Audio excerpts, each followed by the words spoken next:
పేతురు రాసిన మొదటి పత్రిక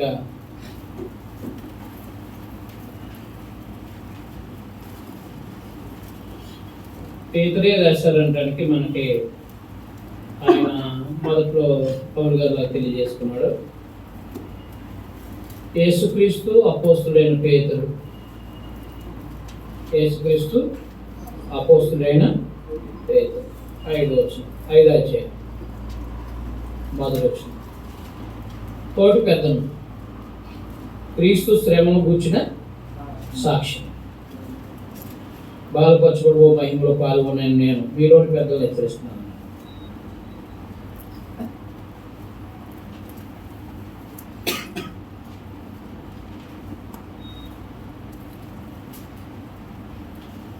కాబట్టి క్రీస్తుని గురించి శ్రమను కూర్చిన సాక్షి అన్నమాట. అపోస్తులైన పేతురు గారు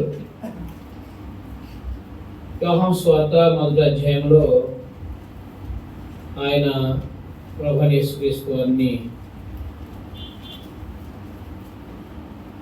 చూసినట్టుగా మనం చూడగలుగుతాం.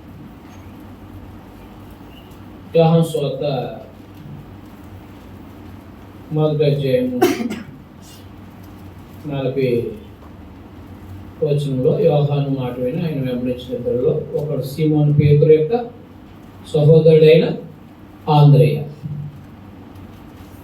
సీమోను పేతురు యొక్క సహోదరుడైన ఆంద్రేయ.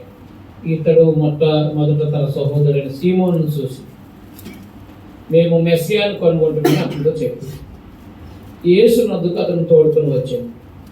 అది ఆయన ఎంట్రన్స్. ఎవరిది? పేతురు గారు మొట్టమొదటిగా ప్రభువైన యేసుక్రీస్తు అని చూసిన సందర్భం.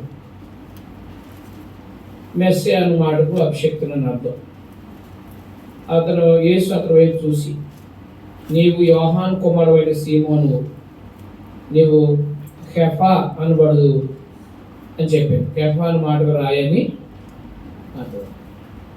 కాబట్టి ప్రభువైన యేసుక్రీస్తు వారిని మొట్టమొదటిగా వెంబడించిన ఆయన మొట్టమొదటిగా పరిచయం చేసుకున్న సమయం ఇది. మెస్సియా ప్రభువుని ఆ సమయం నుంచి ప్రభువుని వారు వెంబడిస్తూనే ఉన్నారు.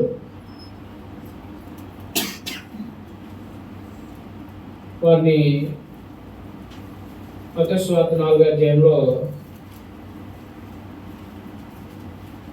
18-19 వచనాలు చూడండి. 4వ అధ్యాయంలో యేసు గలిలయ సముద్ర తీరం నడుస్తుండగా పేతురు అనబడిన సీమోను అతనికి సహోదరుడు ఆంద్రేయ అనే ఇతర సహోదరులు సముద్రంలో వలవేసి చూసెను. వారు జాలరులు.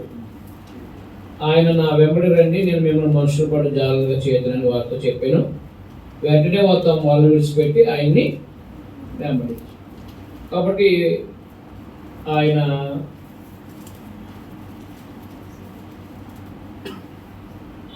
ఆంద్రేయ యొక్క సహోదరుడు. ఆయన వృత్తికి చేపలు పట్టే వృత్తి, కానీ యూదుడు, వివాహితుడు. అంటే ఆల్రెడీ ప్రభు దగ్గరకు వచ్చేటప్పటికి ఆయన ఏం చేశారనమాట, వివాహం చేసుకున్నట్టుగా మత్తయి సువార్త 8వ అధ్యాయము 14వ వచనంలో, మత్తయి సువార్త 8వ అధ్యాయము 14వ వచనంలో, తర్వాత యేసు పేతురు ఇంట్లో ప్రవేశించి జ్వరముతో పడిన అతను చూసి, మొదటి పత్రిక 9వ అధ్యాయము 4వ వచనంలో, విశ్వాసురాలైన భార్యను వెంట పెట్టుటకు పేతురు ఎలా అయితే విశ్వాసులైన భార్యను వెంట పెట్టుకు తిరుగుతున్నాడో అలాగే నాకు కూడా అధికారం ఉందని చెప్పేసి 4:5లో 11 పత్రిక 9:4-5లో పౌలు గారు మాట్లాడారు. కాబట్టి ఆయన వివాహితుడు. పేతురు గారు ఎవరు? వివాహితుడు. ప్రభువైన యేసుక్రీస్తు వారిని గురించి, ప్రభువైన యేసుని వెంబడించిన శిష్యుల్లో ఆయన ప్రేమించిన వాళ్ళు యోహాను కానీ పేతురు కానీ ప్రత్యేకమైన వారుగా మనం గుర్తించవచ్చు. ఆయన తన పరిచర్యలో ప్రభుని వెంబడించడంలో కానీ తన కార్యక్రమాల విషయంలో అనగా ప్రభువైన యేసుక్రీస్తు వారిని మెస్సీగా అంగీకరించినట్టు వారుగా, హృదయపూర్వకంగా అంగీకరించినట్టు వారుగా మనం చూడవచ్చు. 16వ అధ్యాయంలో మత్తయి సువార్త, నేను ఎవరినైనా ప్రభు ప్రశ్న వేసినప్పుడు 16వ వచనంలో అందుకు సీమోను పేతురు క్షమించాడు, నేను సజీవుడగు దేవుని కుమారుడు అని క్రీస్తు అని చెప్పాడు. అందుకు యేసు సీమోను బర్యోన, నువ్వు ధన్యుడు, పరలోకమందు నా తండ్రి సంగతి నీకు బయలుపరచునే కానీ నరులు నీకు బయలుపరచలేదు. మరియు నువ్వు పేతురువు, ఈ బండ మీద నా సంఘమును కట్టడు. పాతాళ లోక ద్వారము దాన్ని ఎదురు నిలువడారు నేను నీకు చెప్తున్నాను. పరలోక రాజ్యం యొక్క తాళం చెవులు నీకు ఇచ్చాను. అది పేతురికి శిష్యుల్లో అనుగ్రహించబడిన ప్రాముఖ్యత ఏంటంటే, మొట్టమొదటిగా సువార్త ప్రభువైన యేసుక్రీస్తు వారి యొక్క మరణ సమాధి పునరుత్థానాన్ని ప్రకటించాల్సిన బాధ్యత ప్రభు ఆయన పేతురు గారికి ఇచ్చారు. అనుజనులకి కూడా తన నోటే ముందు సందేశం వినాలని కూడా ఏర్పాటు చేయడం జరిగింది. అపోస్తలుల 11వ అధ్యాయంలో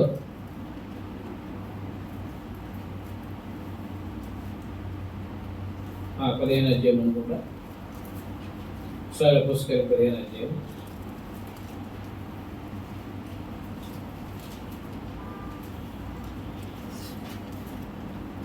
7వ వచనం.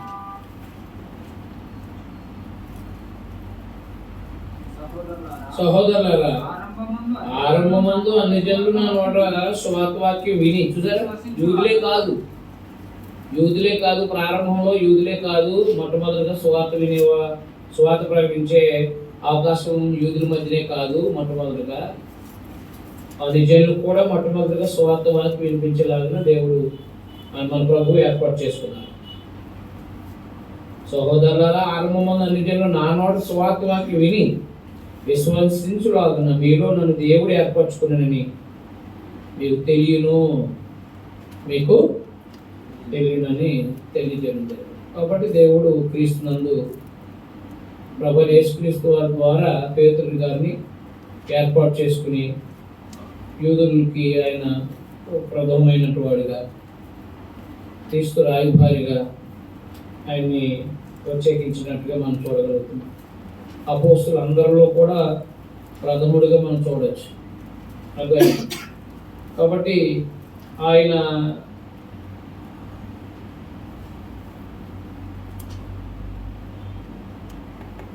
తన భార్యతో కలిపి సువార్త ప్రకటిస్తూ యోదయ ప్రాంతాల్లో, యెరూషలేములో, యోదయ ప్రాంతాల్లో ఆయన పనిచేసినట్టుగా మనకి అపోస్తలుల 9వ అధ్యాయము 8వ అధ్యాయం మనకి 9వ అధ్యాయం కూడా త్యాగతలం చేస్తుంది.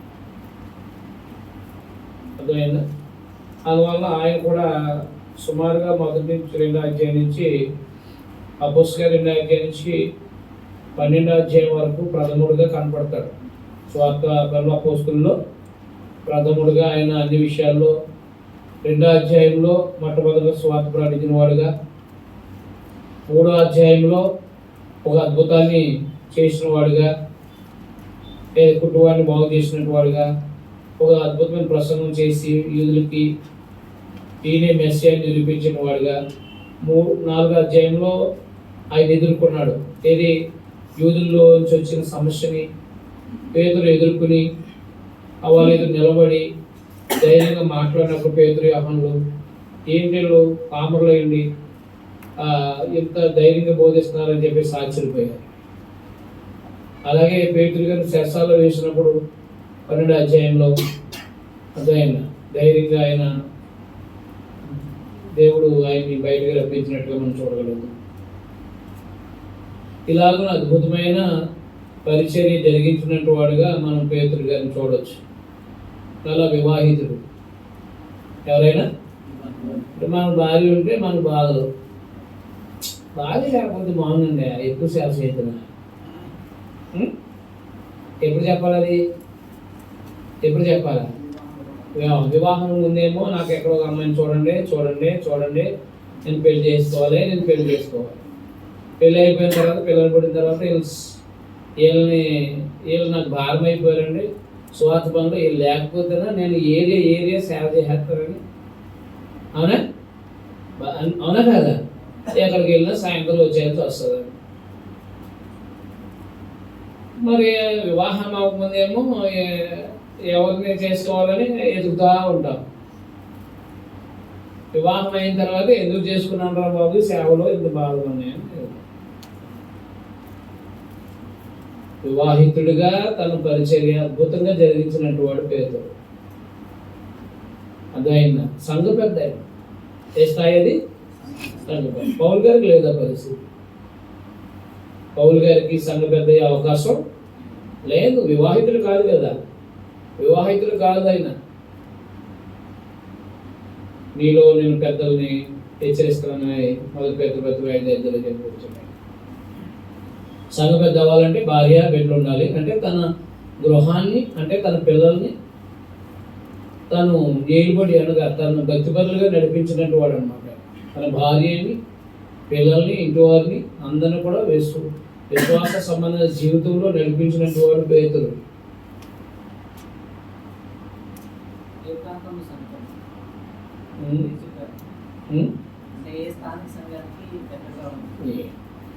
ఏ స్థానిక సంఘానికైనా పెద్ద ఉండొచ్చాయి.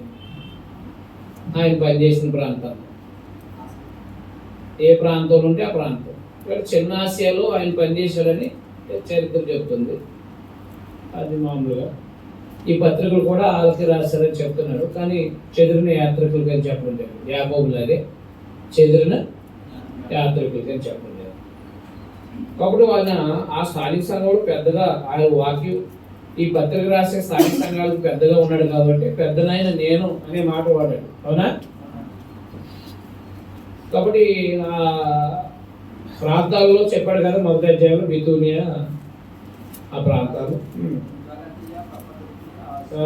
ఆ ప్రాంతాలకి ఆయన సంఘాల్లో పెద్దగా ఉండొచ్చు. కారణం ఏంటంటే ఆయన పెద్దనైనా నేను అని డైరెక్ట్గా మాట్లాడుకున్నాను. అవునా? అప్పుడు ఆయన మరణం గురించి ప్రభు అపోస్తలుల 21 అధ్యాయంలో ఆయన మరణాన్ని గురించిన వాస్తవాలను తెలియపరిచారు. ఆయన 17వ వచనంలో మూడవసారి ఆయన యోహాను కుమారుడు సీమోను, నన్ను ప్రేమిస్తున్నావా అని అతను అడిగాడు. నన్ను ప్రేమిస్తున్నావా అని మూడవసారి అతను అడిగినందుకు పేతురు వ్యసనపడి, ప్రభువా నువ్వు సమస్తం ఎరిగినవా, నువ్వు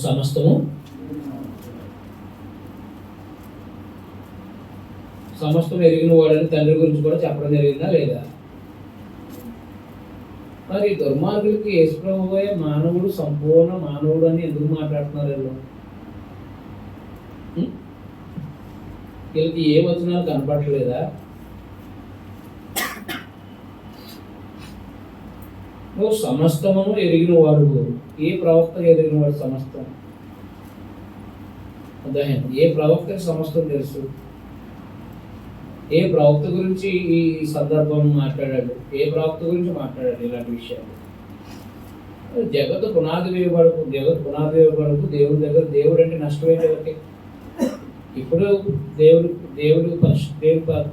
ఆయన పక్షంగా పరిపాలించే రాజుని విశ్వాసం ఎందుకు అంగీకరించలేకపోతున్నారు?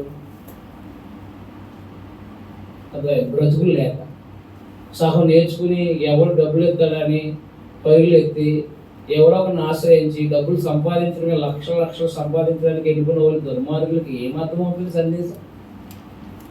బాధలు శ్రమలు ఏవి? క్రైస్తవుడు అయినందుకు బాధలు అయ్యి, శ్రమలు అయ్యి ఎవరు తిడుతున్నాడు? యథార్థంగా నీతిగా భక్తిగా పనిచేసేది ఏది? సంఘం ద్వారా కార్యక్రమాలు వేయాలి. ఎవరో ఒకరు డబ్బులు ఇస్తేనే కానీ వీళ్ళు బతుకులేదు. అవునా కదా? వాళ్ళు ఇచ్చేవారు, వాళ్ళ కోసం వీళ్ళు ఫోటోలు తీసి పంపడమే వీళ్ళు బతుకు.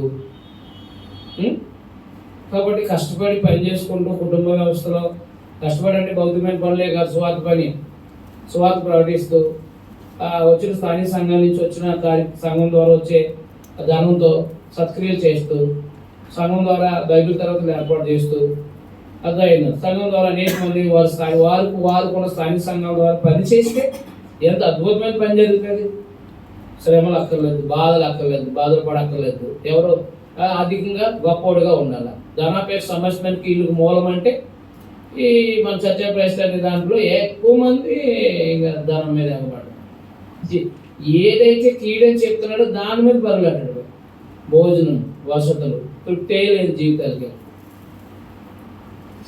అబద్ధాలు చెప్పుకుని తెచ్చుకోవడమే. ఏ బాధపడుతున్నావంటే ఏం బాధ లేదు. ఏయో మాటలు అర్థం కాని మాటలు, గ్రీక్ రాదు, ఎబ్రీ రాదు, దానికోసం చదవరు, దాన్ని ఆలోచించరు, దాని మూలంలో ఏముందో ప్రయాసపడరు, దాన్ని చేసుకునే సమయం లేదు. దాని విన్నప్పుడు ఏముంటుంది ఆశ? బైబిల్గా స్టడీ చేస్తున్నప్పుడు, బోధిస్తున్నప్పుడు, పని కలిగి ఉన్నప్పుడు ఇంకా దేవుడు అవకాశాలు ఇస్తూ ఉంటాడు. వీళ్ళకి అవసరం లేదు. మూల భాష నేర్చుకోవాలనే తృష్ణ అవసరం లేదు. తెలుగులో ఉన్న దానికోసం దెబ్బలాడుకుంటూ ఉంటాం. డబ్బులు ఉన్నాయి కదా, దెబ్బలాడవచ్చు. డబ్బులు లేనట్టుడైతే ఏం చేయాలని ఆలోచిస్తూ ఉంటాడు. దెబ్బలాడు వెళ్తాడా? సాయంత్రం భోజనం, సాయంత్రానికి ఇబ్బంది ధన సంబంధం అవసరాలు ఉన్నవాడు, రేపు ధన సంబంధం అవసరాలు ఉన్నవాడు ఎదురువాడి మీద గొడవకి వెళ్తాడా? దానికోసం ఆలోచిస్తాడా? ఆ ఆలోచన లేవు వీళ్ళకి. పేక దాకా భోజనాలు ఉన్నాయి, అర్థమైందా? తినేసిన తర్వాత కొట్టుకుని మట్టగడసలాగా పట్టుకుపోతున్నారు అంతే. గ్రంథం ఏం మాట్లాడిందో అది మాట్లాడతానికి దొమ్మ ఏంటి, వీళ్ళకి జబ్బు ఏంటి, రోగం ఏంటి? కాబట్టి దేవుని గ్రంథం ఏం మాట్లాడుతుందో దాన్ని మాట్లాడడానికి ఏముంది? ఎప్పుడు నష్టమేముంది? నష్టమేంటి? ఆది అందు దేవుడు ఉన్నాడు, దేవుని దగ్గర దేవుడు ఉన్నాడు. నష్టమేంటి నీకు? అర్థమైంది. ఇప్పుడు మానవ దేహంలోకి వచ్చాడు ఆయన, దావీదు సంతతిలోకి వచ్చాడు, దేవుని పక్షంగా పరిపాలించడానికి యోగ్యతను సంపాదించుకున్నాడు. భూమి మీదకి వచ్చాక నష్టం ఏముంది నీకు? దేవుని పక్షంగా పరిపాలించేవాడు. ఇప్పుడు విశ్వాసించాల్సింది నువ్వు ప్రభు అని, దేవుడు ఒక్కడే అని, దేవుడు ఉన్నాడు ఒక్కడే అని, యేసు దేవుని కుమారుడని విశ్వసించాల్సిందే. బాగా కుమారుడని, ప్రభు అని, అది ఆయన దేహంలోకి వచ్చాడని చెప్పేసి ఆయన దేవత్వాన్ని, ఆయన నిత్యత్వాన్ని శంకించాల్సిన అవసరమే ఉంది. అర్థమైంది. కాబట్టి దేవుని పిల్లలు ఆయన చెప్తున్నాడు కదా, ప్రభువా నువ్వు సమస్తం ఎదిగినవాడు, నేను ప్రేమిస్తున్నాను, నీవే ఎదుగు అని ఆయన చెప్పేసి. పాత నిబంధనలో కూడా కీర్తన 45లో దేవా అని భక్తిపరులు సంబోధించలేదా? దేవుడా అని సంబోధించారా? సంబోధించలేదా? ప్రభుని సంబోధించారు కదా. నీ దేవుడని మళ్ళీ ప్రభుని మాట్లాడారు. దేవుడువే కానీ నీకు కూడా దేవుడు, నీ దేవుడు ఉన్నాడు నీకు.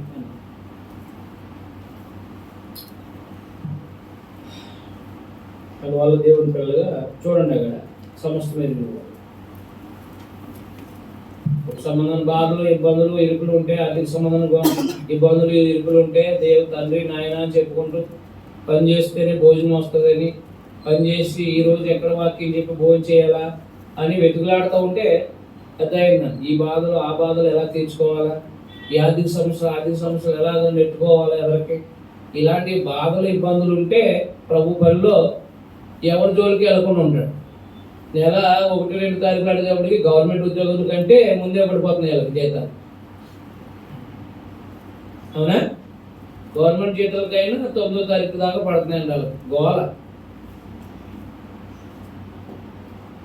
వీళ్ళకి 1వ తారీఖు నడిపోతాయి. అది చేసేవాడు రోజంతా 1వ తారీఖు నుంచి 30వ తారీఖు వరకు పని చేసుకుంటూ ఉండి 31ని జీతం కోసం ఏది చూస్తే ఆ విధానం వేరు. ముందే డబ్బులు జేబులో ఉంటే భోజనం కోరు, ఎక్కడ పనికి వెళ్తావు? ఇంట్లో కూర్చొని ఎవరో ఒకటి గొడవ పెట్టుకోవడం, లేదా వాట్సాప్లో గొడవ పెట్టుకోవడం, లేదా యూట్యూబ్లో ఆడెంత ఈడెంత అని చెప్పుకోవడం. అవునా? బాధలు ఉన్నవాడికి తెలుస్తుందండి క్రైస్తవ విలువ. బాధలు లేనివాడికి క్రైస్తవం యొక్క విలువలు అర్థం. అందుకే చెప్తున్నాను నేను, సమస్తం ఎరుగున్నాడు వాడు నేను ప్రేమిస్తున్నావని, నేను ప్రేమిస్తున్నానని నీవే ఎరుగు అని ఆయనతో చెప్పాను. యేసు నా గొర్రెలు మేపు, నువ్వు యవ్వనుడు అయినప్పుడు నీ అంతటి నీవే నడుము కట్టుకుని నీకు ఇష్టమైన చోటుకు వెళ్తుంటుంది. నువ్వు ముసలివాడు అయినప్పుడు ఈ చేతులు నువ్వు చాచదు, వేరొకటి నడుము కట్టి నీకు ఇష్టం కాని చోటు నేను మోసుకుని పోనని నీతో నిశ్చయంగా చెప్తున్నాను అతనితో చెప్పు. అప్పుడు క్షమించండి, అతడు ఎట్టి మరణం వల్ల దేవుని మహిమపరచును దాన్ని సూచించి ఆయన ఈ మాట చెప్పాను. ఇట్లు చెప్పి నన్ను వెంబడించమని అతనితో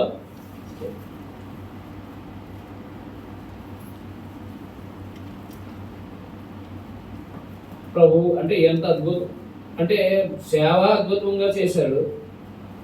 ప్రభు కోసం మరణించడానికి కూడా ఆయన మరణం అదైంది. ప్రభు కోసం మరణం అనేది కూడా ఒక అద్భుతమైన మరణం అనుభవించబోతున్నాడని చెప్పేసి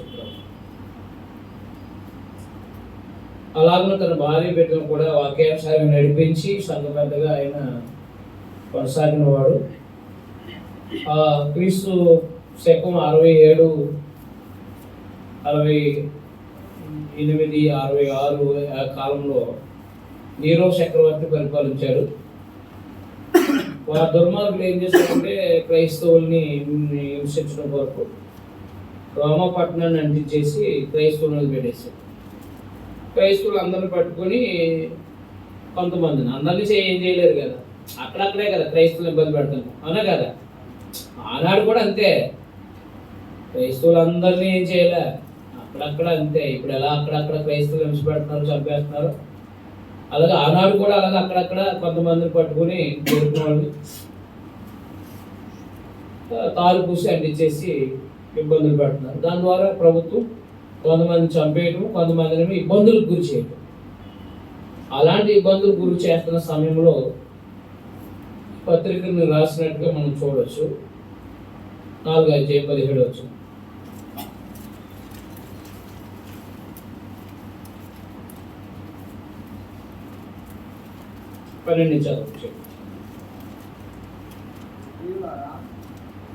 ప్రియులారా, మిమ్మల్ని శోధించడం మీకు కలుగుతున్న అగ్ని వంటి మహాశ్రమను గురించి మీకేదో వ్యక్త సంభవించినట్లు ఆశ్చర్యపడతారు. చూడండి, మహాశ్రమ అంటే గొప్ప శ్రమ అని అర్థం. మహా అంటే ఏంటి?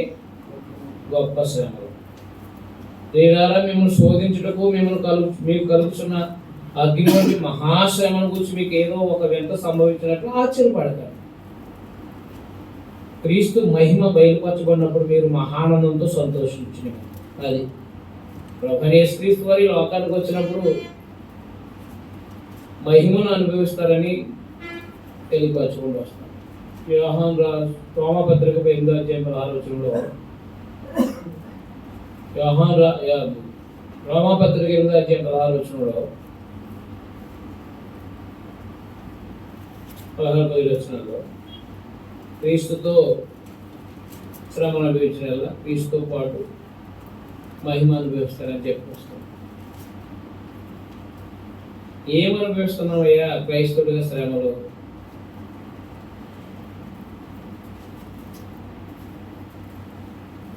క్రైస్తవుడు అయినందుకు నీతిగా న్యాయంగా బ్రతుకుతున్నప్పుడు కొన్ని ఇబ్బందులు సమస్యలు ఎదురవుతాయి.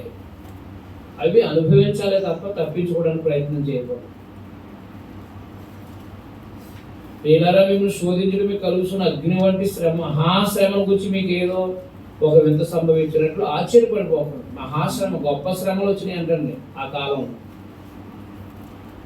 ఆ గొప్ప శ్రమలు వచ్చినప్పుడు క్రీస్తు మహిమ బయలుపరచబడినప్పుడు మీరు మహానందంతో సంతోషిస్తారు. అంటే ఎక్కడికి వెళ్ళాడు ఆయన? చివరికి క్రీస్తునందు పొందబోయే భాగ్యం కోసం వెళ్ళాడు. క్రీస్తు శ్రమల్లో మీరు పాలువారై ఉన్నంతగా సంతోషించారు. శ్రమల్లో ఉన్నప్పుడు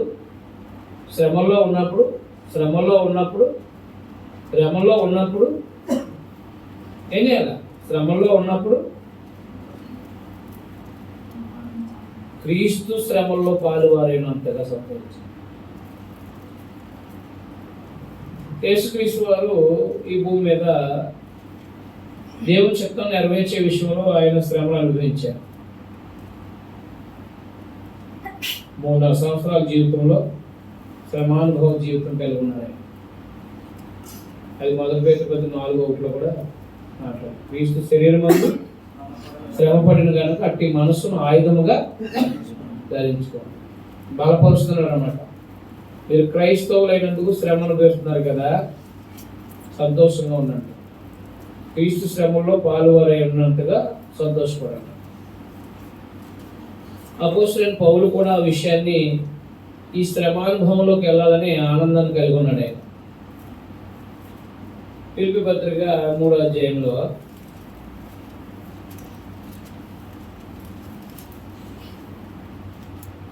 ఫిలిప్పీ పత్రిక 3వ అధ్యాయంలో 10వ వచనం, ఏ విధము చేతనైనను మృతుల్లో నుండి నాకు పునరుత్థానం కలగాలని ఆయన మరణ విషయంలో సమానుభవం గలవాడునై ఆయనను ఆయన పునరుత్థాన భాగం ఎరుగు నిమిత్తము కదా ఆయన శ్రమలలో పాలువాడొకటి ఎట్టుదో ఎరుగు నిమిత్తము సమస్తము నష్టపరుచుకుని వాటి పెంటతో సమానంగా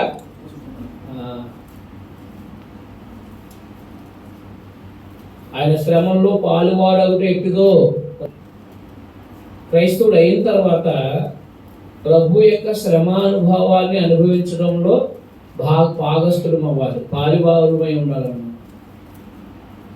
అప్పుడు క్రీస్తు యొక్క శ్రమంలో పాలుభాగస్థులం అయితే రేపొద్దున మహిమ క్రీస్తు నిమిత్తం అనుభవించే బాధలు బట్టి శ్రమలు బట్టి మహానందం ఉందనే సంగతి జ్ఞాపకం చేస్తున్నారు క్రైస్తవులు. శ్రమ అనుభవిస్తున్నారా, బాధలు పడుతున్నారా, రేపొద్దున ప్రభునందు మహిమం లేదు.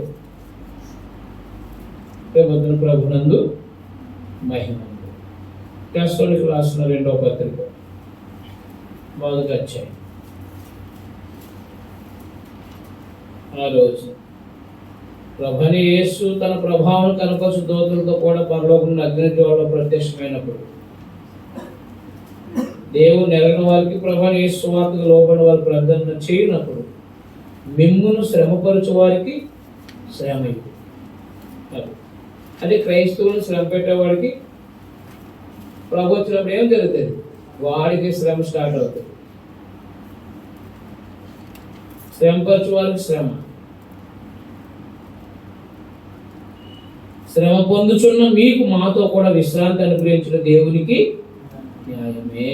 కాబట్టి ఎంత మహా అంటే గొప్ప శ్రమను అనుభవిస్తున్నట్టుగా మనం చూడగలం.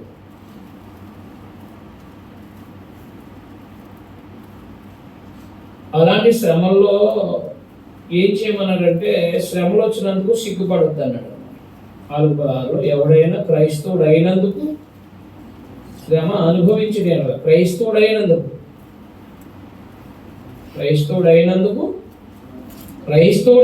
శ్రమ అనుభవించినాడు. ఆ పేరు బట్టి దేవుడు. ఎందుకో తెలుసా,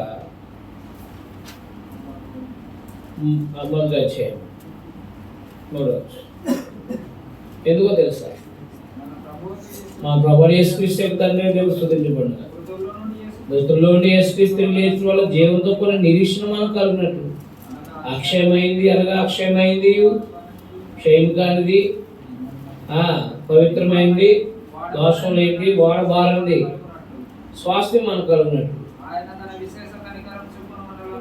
మళ్ళా జన్మింపజేసాం. కాబట్టి క్రీస్తునందు మనకి ఏముందంటే అక్షయమైంది, శాశ్వతమైన జీవితం ఉంది.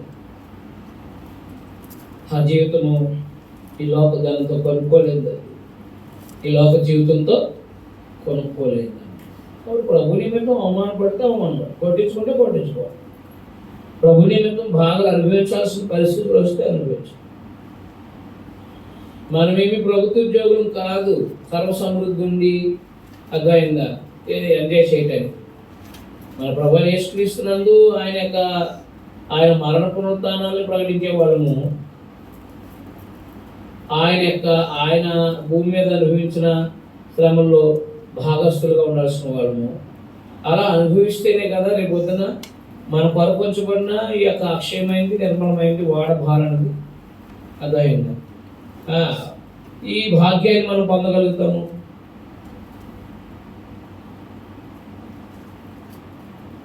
ఈ భాగ్యాన్ని మనం పొందగలుగుతాం.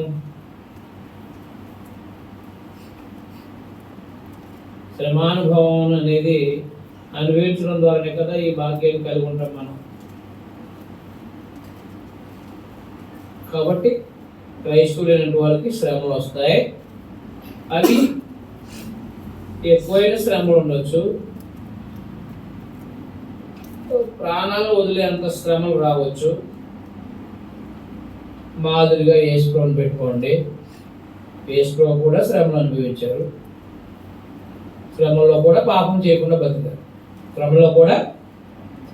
శ్రమల్లో అడ్డదారులోకి వెళ్ళకండి. శ్రమలు వచ్చినప్పుడు అడ్డదారులకు వెళ్ళిపోతాం సొంత లోకం వాళ్ళు, అవునా? వాటిని తప్పించుకోవడం కోసం 2వ అధ్యాయం 21లో క్రీస్తు కూడా మీ కొరకు బాధపడ్డాడు. మీరు క్రీస్తునందు బాధపడుతున్నారు కదా, అవునా? క్రైస్తవుడు అయినందుకు బాధపడుతున్నారు కదా, మీరు కూడా క్రీస్తు కూడా బాధపడ్డాడు. ఎవరి కోసం? మన కోసం ఆయన బాధపడ్డాడు. మనము ఆయన ఎందు ఉన్నప్పుడు మనం బాధపడడంలో ఆశ్చర్యపడలేదు. స్వార్థలో 15 అధ్యాయంలో ప్రభు మాట్లాడారు, లోకం మిమ్మల్ని ద్వేషించినేలా మీకంటే ముందుగా నన్ను ద్వేషిస్తుంది. అన్నని అవమానించని, తక్కువగా చూడండి, నీచంగా చూడండి, ఇంట్లో వాళ్ళకి కూడా క్రైస్తవ విలువ తెలిగితే తక్కువగా చూడండి, ఇబ్బంది ఏముంది? అలాగున మనము ద్వేషించబడుతున్నప్పుడు, అర్థమవుతుందా, అవమానించబడుతున్నప్పుడు మహానందంగా ఎంచుకోవడం ఆలోచించారు. అంతేగాని ప్రభువా ఏంటి దుర్మార్గులా దూషిస్తున్నారు నన్ను ఏడకూడదు. లేకపోతే నాయన వీళ్ళని అగ్ని వచ్చి ఆకాశం నుండి అంటించే అని కూడా చేపించకూడదు. అనుభవించడానికి ఇష్టపడాలి. ఏం చేయాలి? అనుభవించడానికి తప్ప మనము దాటుకోవడానికి ట్రై చేయకూడదు. క్రీస్తు యొక్క శ్రమానుభవం మనకి అలవాటు, కానీ క్రీస్తు యొక్క శ్రమలు అలవాటు కాకపోతే మనం రేపొద్దున్న మహిమయం అనుభవిస్తాం. క్రైస్తవుడు అయినందుకు మనకి రేపొద్దున నిరీక్షణ ఉంది కదా, ప్రభు వస్తారని. ఆయన వచ్చినప్పుడు మేఘాల మీద కొనుక్కోబడతామని ఉంది కదా, సదాకాలం ప్రభుతో ఉంటామని ఉంది కదా. ఎవరికి ఉంది ఈ భాగ్యం? ఒక అన్యజనుడికి ఉందా? ధనవంతుడైన ఒక అన్యజనుడికి ఉందా? ఎవరికి ఉంది ఈ భాగ్యము? క్రీస్తునందు ఉన్నవాడికే కదా. ఆయన బట్టి నిన్ను తిడితే కొడితే ఏమైంది? ఇబ్బంది ఏముంది? ఒకవేళ న్యాయబద్ధంగా వెళ్తున్నప్పుడు కొన్ని ఆర్థికపరమైన సమస్యలోకి వెళ్ళిపోయినప్పుడు బాధ ఏముంది? అనుభవిస్తూ మనం ఎదగాలి. కాబట్టి అపోస్తల బోధలో అవసరాలు తీర్చబడతాయి తప్ప కోట్ల రూపాయలతో జలస చేసే పరిస్థితులు మనకి అనుగ్రహించబడవు. బాధలు మనకి అనుగ్రహించబడ్డాయి. క్రైస్తవుడైనందుకు ఏమి అందులో పెట్టాడు దేవుడైనా? శ్రమలు పెట్టాడు. అనుభవించి మనము ఈ చక్రాన్ని చేరుకోవడానికి ప్రయాసపడాల్సింది. అందువల్ల శ్రమలు అనేవి లేకపోతే ఈ శోధనలు అనేవి ఎందుకు కలుగుతున్నాయి అంటే మీరు ఇంకా మెరుగుపరచబడ్డానికి. ఎక్కువ బాధలు, శ్రమలు, ఇబ్బందులు ఎదురవుతున్నప్పుడు మనకి ఏముంటుందంటే డైరెక్ట్గా దేవుని మీద ఆధారపడేటట్టుగా ఉంటుంది. శరీర సంబంధమైన తప్పులు చేయకోకుండా, కనీసం ఆలోచనలో కూడా పాపం అనే ఆలోచన చేయకోకుండా ఉండే అంతగా ఉంటాం. మనం హాస్పిటల్లో ఉన్నప్పుడు ఎలా ఉంటుంది మన మైండ్? హాస్పిటల్లో ఉన్నాం అందరం, ఇంట్లో వాళ్ళకి అనారోగ్యం ఉంది, చాలా సీరియస్గా ఉంది, అదైంది. ఏ స్త్రీ కనపడినా వేరే ఆలోచన రాదు. ధనం ఎదురుకుండా కనపడినా అవి తీసుకోవాలని ఆలోచన రాదు. అర్థమైందా? ఆయన మీ దైవాలు బ్రతుకుతున్నాం, మీరు సహాయం చేయండి, మంచి వైద్యం అందించండి, మళ్ళా మా గృహానికి క్షేమంగా వెళ్ళేలాగా దయ చూపించండి. ఈ మనస్తత్వం దేవుని మీద ఉంటుందంటే శ్రమలో ఉన్నప్పుడు. సర్వసమృద్ధి ఉంది, ఎదురుకుండా టీవీ ఉంది, భోజనం ఉంది, అర్థమైందా? ఆర్డర్ వేస్తుంటే గారులని బూర్లని అవన్నీ దగ్గరికి వచ్చేస్తున్నాయి. కాలు మీద కాలేజ్ కూర్చున్నాం, ఏ ఛానల్ కావాలో ఛానల్ చూసుకుంటూ ఉంటాం. ఎవరైనా ఫోన్ చేసినా కట్టేస్తారు. Disturbance, no disturbance. ఎవరైనా ఇంటికి వచ్చినా ఖాళీ లేదు పడుకున్నాడని చెప్పండి, ఏమన్నాడా? నో అవైలబుల్, నాట్ అవైలబుల్, 5 తర్వాత అవైలబుల్. ప్రస్తుతం ఎక్కడ ఉన్నాం? ఎగ్లోన్ రాజులాగా, ఎగ్లోన్ లాగా ఒక ఏసీ సంబంధించిన గదిలో తిరిగాడు.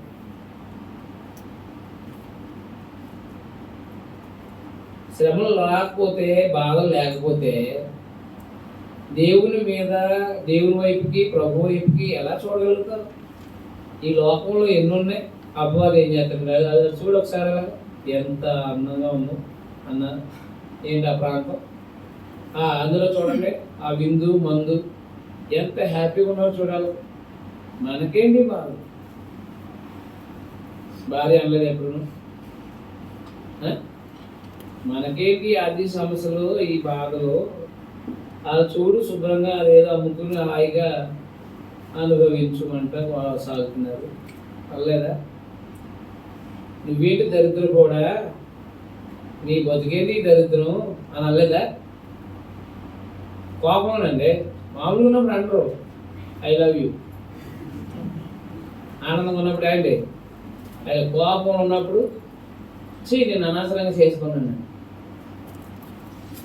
అనలేదా? మీరు హృదయంలో చెప్పాలి. మీరు కోపం ఉన్నప్పుడు ఏం చెప్పు? హృదయంలో ఏమనుకున్నావు అయి తిట్టు అని అనాలి. హృదయంలో ఉన్నాయి తిట్టు అనాలి. బాధపడి చచ్చిపోతామని మనం పెట్టాలి.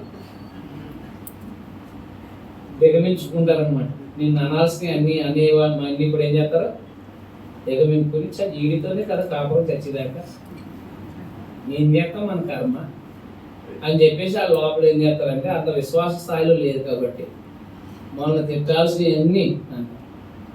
అప్పుడు నేను అడుగుతూ ఉంటాను అప్పుడప్పుడు జోక్గా, అప్పుడు తిట్టవు కదా నేను లోపల ఉదయం నేను తిట్టవు చెప్పి యథార్థంగా చెప్తాను. నీకేమనిపిస్తుంది? పీస్కి సభ్యులు అనిపిస్తుందా? అంతే కదా. కోపంలో ఏమనిపిస్తుంది? ఒరే అని ఎలా పట్టేసుకోవాలనిపిస్తుందా? దైవజనుడు అయిపోయావు కదా. ఏమైపోయారు? దేవుని పని అయిపోయి దేవుని పనుడు అయిపోయారు.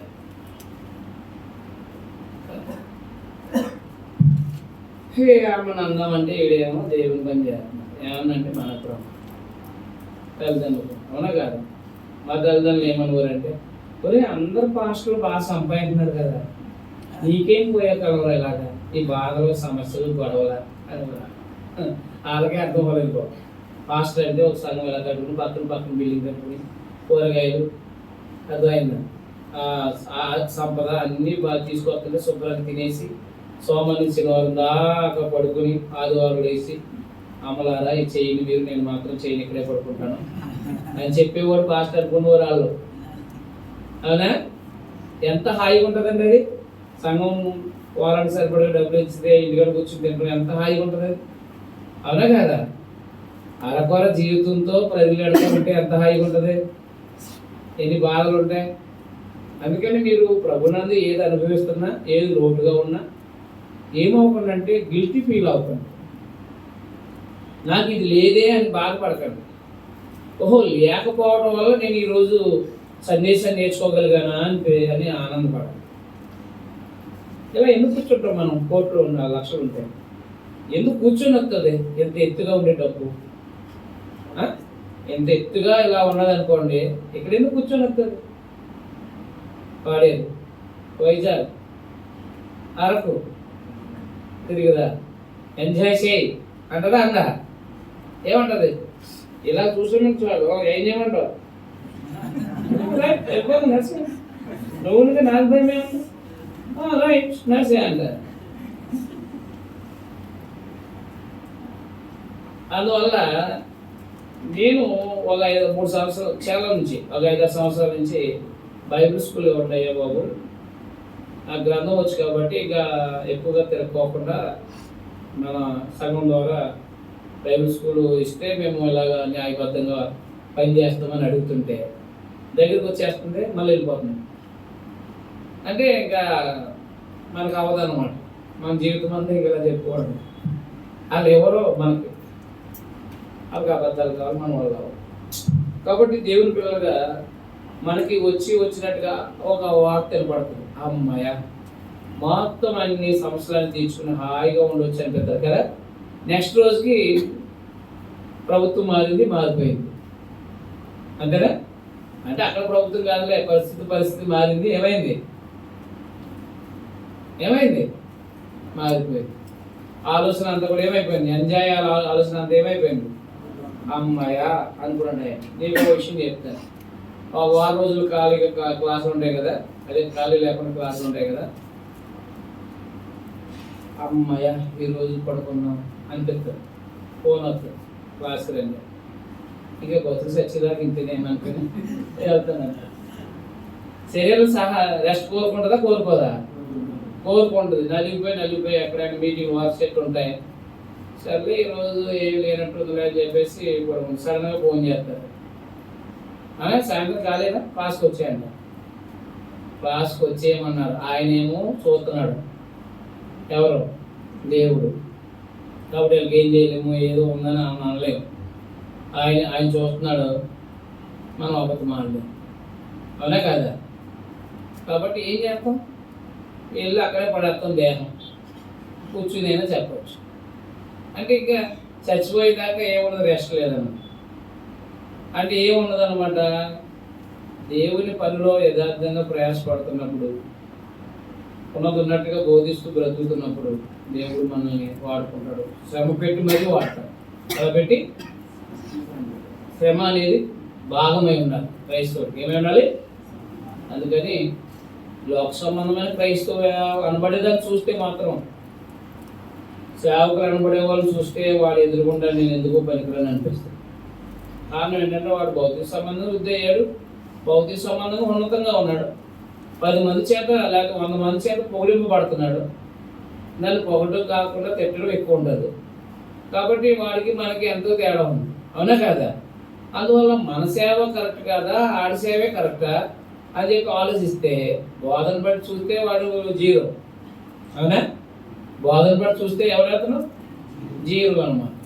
నిత్యత్వానికి నడిపించే మార్గంలోకి నడిపించగలిగితే ఎన్నో బాధలు, ఇబ్బందులు ఎదుర్కోవాలి, ఎన్నో అవమానాలు ఎదుర్కోవాలి కదా. అందరినీ కూడా మీరు ఆస్వాదించబడిన వాళ్ళు, మీరు దీవించబడిన వాళ్ళు, మీరు దేవుడికి ఇవ్వండి అన్ని విషయాల్లో దేవుడు సహాయం చేస్తారు మీకు అని చెప్పేసి ఏమాత్రము కూడా వ్యక్తిగతమైన జీవితాన్ని దిద్దుకోమని కానీ, ఇలా బ్రతకాలని కానీ, అవమానాలు అనుభవించాలని కానీ, అది ఎదుర్కోవాలి కానీ, వాక్యం ప్రకటించాలని కానీ ఇలాంటి ఆలోచనలు ఏమీ లేకుండా జస్ట్ ఆదివారం అఫీషియల్గా వచ్చి వెళ్ళిపోయేటట్టుగా ఉంచే విధానంలో ఉన్నప్పుడు వాళ్ళని ఏమీ శ్రమ పడతలేదు. అవునా కదా? అప్పుడు అంటే వాక్యానుసారంగా బ్రతికి శ్రమంలోకి నెట్టలేదు. శ్రమంలోకి ఏం చేయట్లేదు? నెట్టట్లేదు. శ్రమలు ఎప్పుడైతే లేవో జీవితం అనేది మెరుగవదు. ఆత్మీయ జీవితం అనేది ఏమవదు. అదే చెప్పాడు మధుగజ్యం ఆలోచన చూడండి. ఇందువల్ల మీరు మిక్కిలి ఆనందిస్తున్నారు కానీ అవసరాన్ని బట్టి నానా విధమైన శోధన ప్రస్తుతం కొంచెం కాలం మీకు దుఃఖం కలుగుతుంది. నశించిపోయే సువర్ణం అగ్ని పరీక్ష వల్ల అంటే అమూల్యమైన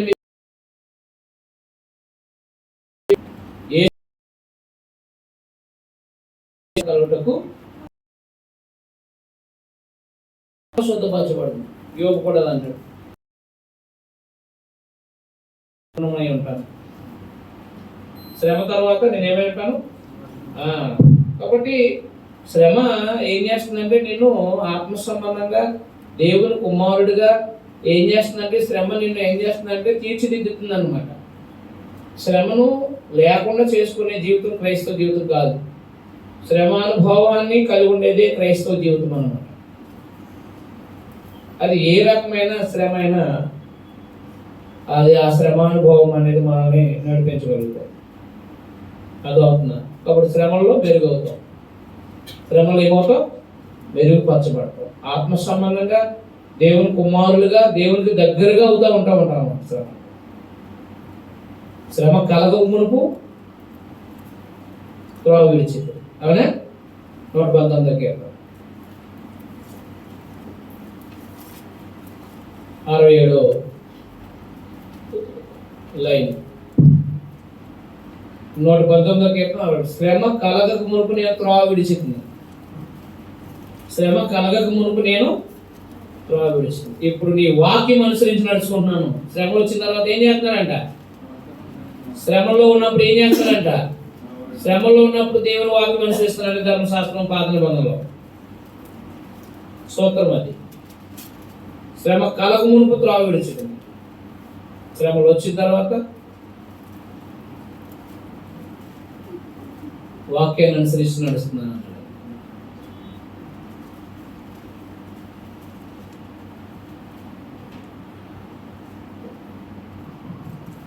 అందువల్ల క్రైస్తవుడిగా మనము శ్రమానుభవ జీవితాన్ని కలిగి ఉండాలనే సంగతిని ఆలోచించాల్సిందిగా ప్రభు ప్రయత్నం చేస్తాం. మొదటి చేయించాం.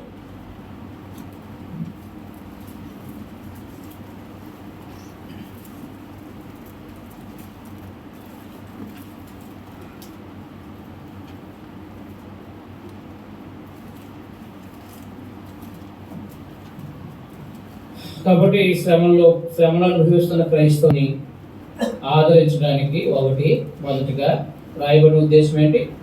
శ్రమలో ఉన్నవారిని ఆదరించడానికి, శ్రమంలో కూడా పాపం చేయకుండా బ్రతకడానికి, శ్రమంలో కూడా పాపం చేయకుండా బ్రతకాలని చెప్పడం జరిగింది. శ్రమంలో కూడా పాపం చేయకూడదు. యేసుప్రభువు వారు శ్రమంలో పాపం చేయలేదు. ఆయన దూషించబడి బదులు దూషించలేదు, శ్రమ పెట్టబడి బెదిరించలేదు. న్యాయంగా తీర్చిచ్చే దేవునికి తాను ఆపగించాడు. కాబట్టి శ్రమలు ఉన్నాయి ప్రభువులో. ప్రభు శ్రమను అనుభవించారు, పాపం చేశారా? కాబట్టి ఇప్పుడు మీకు శ్రమలు వచ్చినాయి. శ్రమలో ఏం చేయకండి? పాపం చేయకండి. కారణం ఏంటో తెలుసా?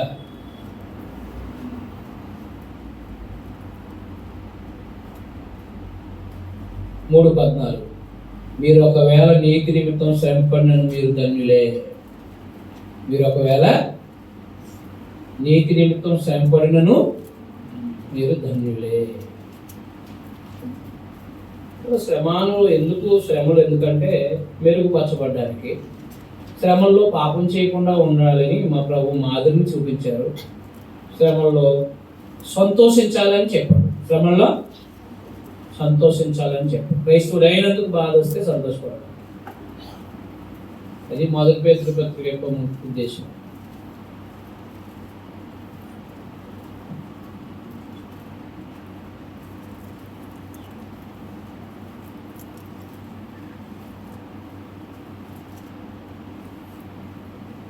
చదువుదాం. యేసుక్రీస్తు అపోస్తలుడైన పేతురు, తండ్రి అయిన దేవుని పరిశుద్ధ జ్ఞానమును బట్టి ఆత్మ వలన పరిశుద్ధత పొందిన వారై విధేయులకును యేసుక్రీస్తు రక్తం వలన ప్రోక్షింపబడుటకును ఏర్పరచబడిన వారికి, అనగా పొంతు, గలతీయ, కప్పదొకియ, ఆసియా, బితునియ అను దేశముల యందు చెదరిన వారిలో చేరిన యాత్రికులకు శుభమని చెప్పి వ్రాయినది. అది ఏ ప్రాంతంలో ఉన్న సాయి సంఘానికి వారి శుభం చెప్పి రాయలేదనే చెప్పాడు ఆయన. ఏ ప్రాంతం? కల్తీయ, పొంతు, గలతీయ, కప్పదొకియ, ఆసియా, బితునియ అను దేశం లేని చెదిరిన వారిలో చేరిన యాత్రికులకు శుభమని చెప్పి రాయింది. మీ కృప సమాధానము కలుగుతారు. మొదటి 2 వచనాల్లో 100 వచనాలు తెలియపరచాడు. ఎవరికి రాస్తున్నాడో చెప్పాడు. ఏ ప్రాంతంలో చేరిన క్రైస్తవులకు రాస్తున్నాడో చెప్పవచ్చు.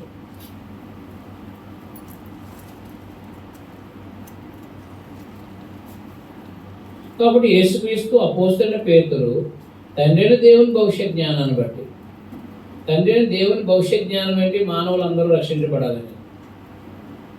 ఎలాగా? ఆత్మ వల్ల పరిశుద్ధత పొందినవాడు. అంటే పరిశుద్ధాత్మ బోధించిన సందేశం ద్వారా వారు ప్రత్యేకించబడిన వారుగా ఉండి క్రీస్తు రక్తం వల్ల ప్రోక్షించబడాలి. క్రీస్తు రక్తం చేత ప్రత్యేకించబడి ఏర్పరచబడిన వారికి అన్నాడు. క్రీస్తు రక్తం ఎవరి మీద ప్రోక్షించబడింది అంటే ప్రభు అయిన యేసుక్రీస్తు విశ్వాసం నుంచి బాప్తిసం పొందిన వారి మీద ప్రోక్షించబడింది. అది కాబట్టి ప్రభు అయిన యేసుక్రీస్తు యొక్క రక్తం చేత ప్రోక్షించబడి ఏర్పరచబడిన వారికి అన్నమాట అని చాలా ఉన్నతంగా మాట్లాడుతున్నారు. దేవుని యొక్క భవిష్యత్ జ్ఞానం మానవుని పాపం నుంచి విడిపించాలని సంకల్పం. పరిశుద్ధాత్మ ద్వారా ప్రత్యేకత, ప్రభు రక్తం వల్ల పాప క్షమాపణ దయచేసి ఏర్పాటు చేయబడిన ప్రజలు. అలాంటి ప్రజలకి క్రైస్తవులైన వారు ఏ ప్రాంతాల్లో ఉన్నో వాళ్ళందరికీ కూడా ప్రత్యేకంగా కృపా సమాధానాలు కలగాలని, విస్తరించాలని ఆయన తెలియజేసినట్టు మనం చూస్తాం. 3వ వచనంలో 3వ వచనం నుంచి క్రైస్తవులకు ఉన్న క్రైస్తవులకి ఉన్న గొప్ప స్థితి మాట్లాడాడు. ఏంటి క్రైస్తవులకు ఉన్న గొప్ప స్థితి అంటే, మన ప్రభువైన యేసుక్రీస్తు యొక్క తండ్రి దేవుడు స్తుతింపబడునుగాక.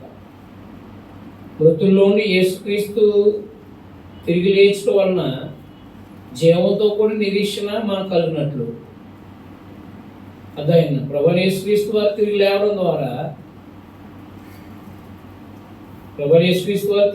ద్వారా మనకు జీవంతో కూడా నిరీక్షణ కలిగింది. జీవం గల నిరీక్షణ అని ఉందండి. జీవం గల నిరీక్షణలో జీవం ఉంది. కాబట్టి జీవము గల నిరీక్షణ కలిగినట్లు అక్షయమైంది అంటే క్షయము కానిది, అంటే నశించిపోయేది కాదనమాట. నిర్మలము, దోషారోపణ లేనిది, అయినా వాడ భారనిది, భౌతిక సంబంధమైనది కానిది, స్వాస్థ్యం అంటే సంపద మనం కలిగినట్లు ఆయన తన విశేష కనికరం చెప్పిన మనం మరలా జన్మింపజేశాడు. ఎందుకు క్రీస్తునందు జన్మించబడ్డాం? ఎందుకు క్రీస్తునందు జన్మించబడ్డాం? ఎందుకు క్రీస్తు ద్వారా మనం బాప్తిసం పొందాం? ఎందుకు క్రీస్తునందు జన్మించబడ్డాం? లేదా ఎందుకు బాప్తిసం పొందాం అని అంటే, యేసుక్రీస్తు వారు వస్తారనే ఒక జీవం గల నిరీక్షణ. ఆ జీవం గల నిరీక్షణలో ద్వారా ప్రభు వచ్చినప్పుడు క్షయము కానిది, దోషం లేనిది, భౌతికము కానిదైన ఒక స్వాస్థ్యం ఉంది. అందుకోసమే మీరు మనందరం కూడా జన్మింపజేసుకోవడం. ఎందుకు క్రైస్తవులు అయ్యారంటే ఈ ఆలోచన ఏమి రాదు జనాలకి. మా అబ్బాయికి బాగాలేదు, తగ్గితే బాప్తిసం పొందాను, నాకు భయంకరమైన అనారోగ్యం, చచ్చిపోయాను, బతికాను, కాబట్టి బాప్తిసం అర్థమైందా? అప్లై అయిపోయాను, తీరిపోతే బాప్తిసం పొందాం అనుకున్నాను, తీరిపోయి బాప్తిసం పొందాను. ఇలాంటి నినాదాలు వినిపిస్తారు తప్ప ప్రభువైన యేసుక్రీస్తు వారి ద్వారా కలగబోయే నిరీక్షణ, కలగబోయే స్వాస్థ్యం ఉంది. ఆయన ద్వారా శాశ్వతమైన ఆత్మకి ఒక స్వాస్థ్యం, ఒక సంపద ఏర్పాటు చేసి, ఒక సదాకాలం ఉండే ఒక స్థితి ఏర్పాటు చేశాడు. అది దాని కొరకు నేను ప్రభువైన యేసుక్రీస్తు జన్మించబడ్డాను, దాని కొరకే నిరీక్షిస్తూ బ్రతుకుతున్నాను అనే ఆలోచన ధోరణి నేను క్రైస్తవులు వినిపించకపోసాను. అక్కడక్కడ వినిపిస్తుందండి. అందువల్ల ఒక వ్యక్తిని బాప్తిసం ఇచ్చేటప్పటికి మనము ఈ ఆత్మరక్షణకు సంబంధించిన విషయాలు కాబట్టి వారికి పదే వారి ఆత్మరక్షణకు సంబంధించిన విషయాలు మాట్లాడాల్సిన వారమే.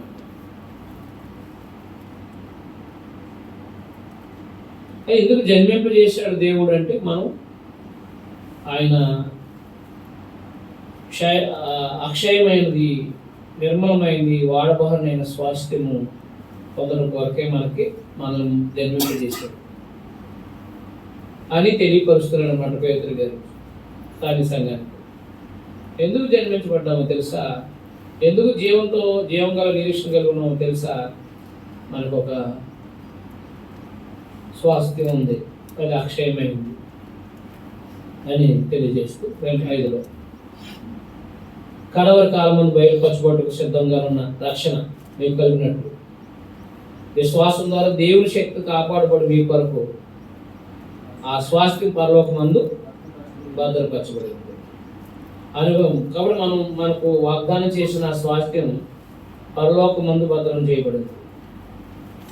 కాబట్టి కడవరి కాలం, చివరి కాలంలో బయలుపరచబడి సిద్ధంగా ఉన్న రక్షణ మీకు కలిగినట్లు విశ్వాసం ద్వారా దేవుని శక్తి చేత కాపాడబడి మీ కొరకు. అంటే మనకు వాగ్దానం చేసిన సంపద ఎవరి చేత కాపాడబడుతుంది? దేవుని చేత కాపాడబడుతుంది. కాబట్టి దాన్ని ఎవరు దొంగిలించలేరు, ఎవరు తీసుకోలేరు దాన్ని. అర్థమైంది? కాబట్టి ఇందువల్ల మీరు మిక్కిలి ఆనందిస్తున్నారు. దేనిలో? పరలోకం ఉంది, పరలోకంలో స్వాస్థ్యం ఉంది, అది దేవుని చేత కాపాడబడుతుంది. కాబట్టి అది ఎవరు తీసుకోలేరు. కాబట్టి దేవుడే దాన్ని కాపాడి మనకి ఇస్తున్నాడు అని ఆనందిస్తున్నారు. మిక్కిలి మీరు ఆనందిస్తున్నారు. ఇందువల్ల మీరు మిక్కిలి ఆనందిస్తున్నారు. కానీ అలా ప్రభువైన యేసుక్రీస్తు వారి ద్వారా వాళ్ళు వేచిపోయే భాగ్యం ఉందని ఆనందిస్తున్నారు. కానీ అవసరాన్ని బట్టి నానా విధములైన స్వాదన చేత, అవసరాన్ని బట్టి నానా విధములైన స్వాదన చేత ప్రస్తుతం కొంచెం కాలం మీకు దుఃఖం. ప్రభువు వచ్చే వరకు క్రైస్తవుడు అనేవాడు శ్రమ అనుభవిస్తూ ఉండాలి. ప్రభు వచ్చే వరకు క్రైస్తవుడు శ్రమ అనుభవించాలి. ప్రస్తుతం కొంచెం కాలం మీకు దుఃఖం కలుగుతుంది. ఎందుకు శ్రమ కలుగుతుంది? ఎందుకు మీకు శోధనలు వస్తున్నాయి? ఎందుకు శ్రమలు నశించిపోయే సువర్ణం? ఎందుకు శోధనలు, ఎందుకు శ్రమలు? మీరు మెరుగా ఉంటారు. ఎలాగో తెలుసా? బంగారం ఎలాగైతే మెరుగుపరచబడుతుందో అగ్నిలో ఓదబడుతుంది కదా, దానికి ఉన్న మట్టి, దానికి ఉన్న మాలిన్యం అంతా కూడా వదిలిపోవాలంటే ఉంటాడు. అవునా కదా? ఊదే కొలది అగ్ని ఎక్కువ రేజ్ అవుతూ ఉంటుంది. రేజ్ అయ్యే కొలది అది ఏమవుతుంది అంటే మెత్తన పడి దాని మీద ఉన్న మట్టి, పేరుకుపోయిన మట్టి అంతా కూడా ఏమైపోతుంది? వదిలిపోతాం. అంటే ఏంటనమాట? హృదయ సంబంధమైన హృదయాల్లో ఉన్న ఆలోచనలో ఉన్న ఆ అపవిత్రత సహిత హృదయాలోచనలో ఉన్న అపవిత్రత కూడా ఏమైపోద్ది? ఊడిపోతుంది అనమాట. ఏది? శ్రమలకి.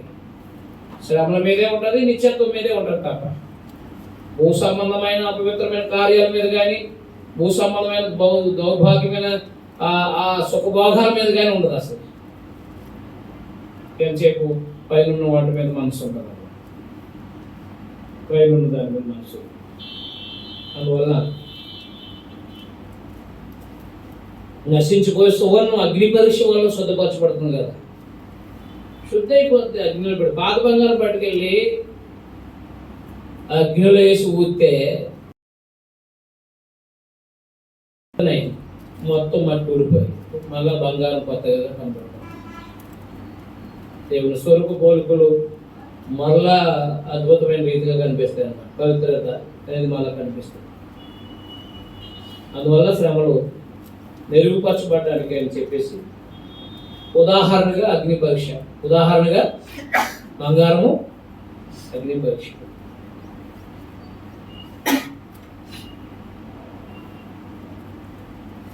దానికంటే అమూల్యమైన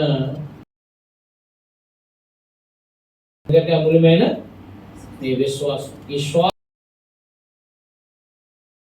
విశ్వాసములో స్వాదం చేత పరిష్కరి నిలిచిందే. నిత్యత్వం మీద మనసు పెట్టుకుని బ్రతుకుతున్నప్పుడు విశ్వాస జీవితంలో ఇంకెనక చేయము.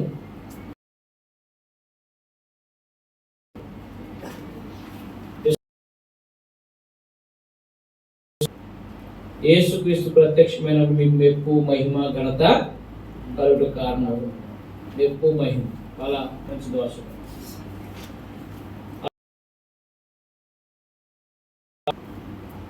రండి అనే ఒక గొప్ప ఉన్నతమైన పిలుపుకు మరలా మనం పిలువబడతాం. మహిమ, ఘనత. మీరు ఆయన చూడకపోయినా ఆయన ప్రేమిస్తున్నారు. క్రైస్తవులైన వాళ్ళు ప్రభుని చూడకపోయినా ఏం చేస్తున్నారు? ప్రేమిస్తున్నారు. ఎలాగా? ఆయన యందు ఆయన వచ్చే శ్రమలను అనుభవిస్తూ ఆయన వాగ్దానం కొరకు, ఆయన చేసిన వాగ్దానం కొరకు నిరీక్షణ కలిగి ఉన్నారు. కాబట్టి ఆయన చెప్పిన మాట విని ప్రేమిస్తున్నారు. ఆయన ఇప్పుడు ఆయన కళ్ళారా చూడకే విశ్వసించి మీ విశ్వాసానికి ఫలము అనగా ఆత్మరక్షణ పొందుచు చెప్పన సత్యమును మహిమాయుక్తమైన సంతోషం గలవారే ఆనందిస్తున్నారు. రక్షణ, ఆత్మరక్షణ ఉంది కదా, ఏది? నిత్యత్వం. ఆ ఆత్మరక్షణ పొందుచు విశ్వాసానికి కలిగే ఫలము అనగా ఆత్మరక్షణ పొందుచు సత్యమును మహిమాయుక్త రక్షణ ఉంది కదా మరి నిత్యత్వంలో. ఆ ఆత్మరక్షణ బట్టి చెప్పనసఖ్యమునైన మహిమాయుక్తమైన సంతోషం గలవారే ఆనందిస్తున్నారు. చెప్పలేనంత మహిమ సంతోషం గలవారే ఆనందిస్తున్నారు. మీకు కలుగు ఆ కృపను గురించి ప్రవచించిన ప్రవక్తలు, మీకు కలిగి ఆ కృపను గురించి ప్రవచించిన ప్రవక్తలు.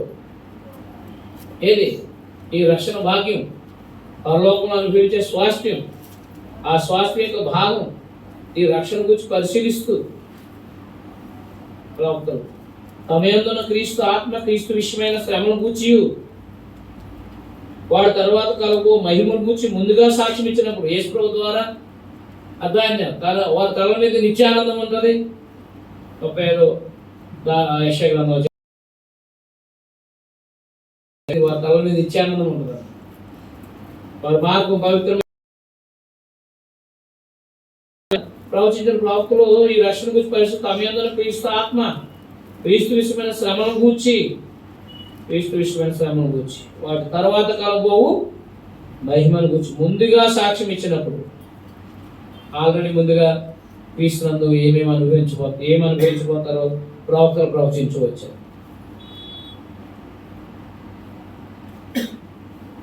ఆత్మ ఏ కాలాన్ని ఎట్టి కాలాన్ని సూచిస్తూ వచ్చినో దాన్ని విచారించి పరిశోధించారు. పరలోకం నుండి పంపని పరిశుద్ధాత్మలను స్వార్థ ప్రకటించిన వారి ద్వారా అంటే అపోస్తుల ద్వారా మీకు ఇప్పుడు తెలపండి ఈ సంగతుల విషయమై తమ కొరకు కాదుగా చేసిన సంగతి వారికి బయలుపరచబడింది.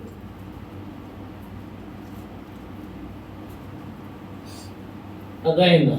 పరలోకం నుండి పంపని పరిశుద్ధాత్మలు మీకు స్వార్థ ప్రకటించిన వారి ద్వారా మీకు తెలపండి ఈ సంగతుల విషయమై తమ కొరకు కాదు కానీ మీ కొరకే తాము పరిచయం చేసిన సంగతి వారికి బయలుపరచబడింది.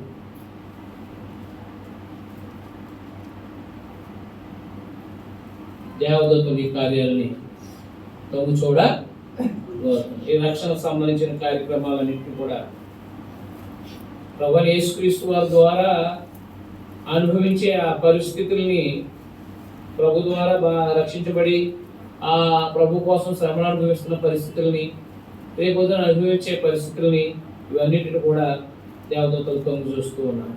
శ్రమను అనుభవిస్తూ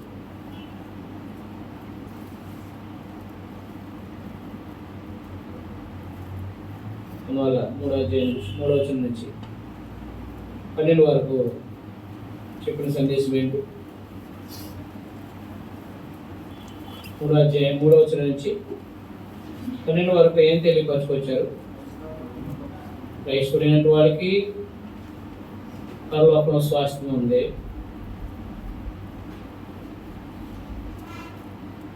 కానీ అవసరాన్ని బట్టి శ్రమను అనుభవిస్తున్నారు. అవసరాన్ని బట్టి ఏమనిపిస్తున్నారు? కాబట్టి విశ్వాసం అనేది పరీక్షించబడుతుంది, మెరుగుపరచబడుతుంది. విశ్వాసం జీవితం మెరుగుపరచబడుతుంది. ఈ అమూల్యమైన దాని కొరకు ప్రవక్తలు పనిచేశారు, ప్రవచించారు.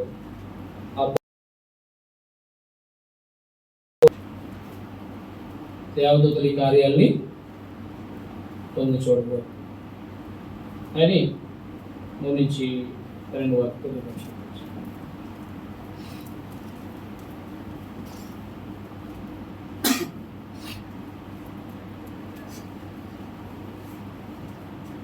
పదమూడు నుంచి 2వ అధ్యాయము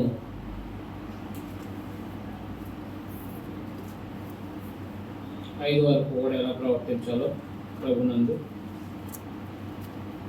మొత్తం 2వ అధ్యాయం 13వ వచనం నుంచి 2వ అధ్యాయము ప్రవర్తనకు సంబంధించిన విషయాలు మాట్లాడుకుంటూ వచ్చాం.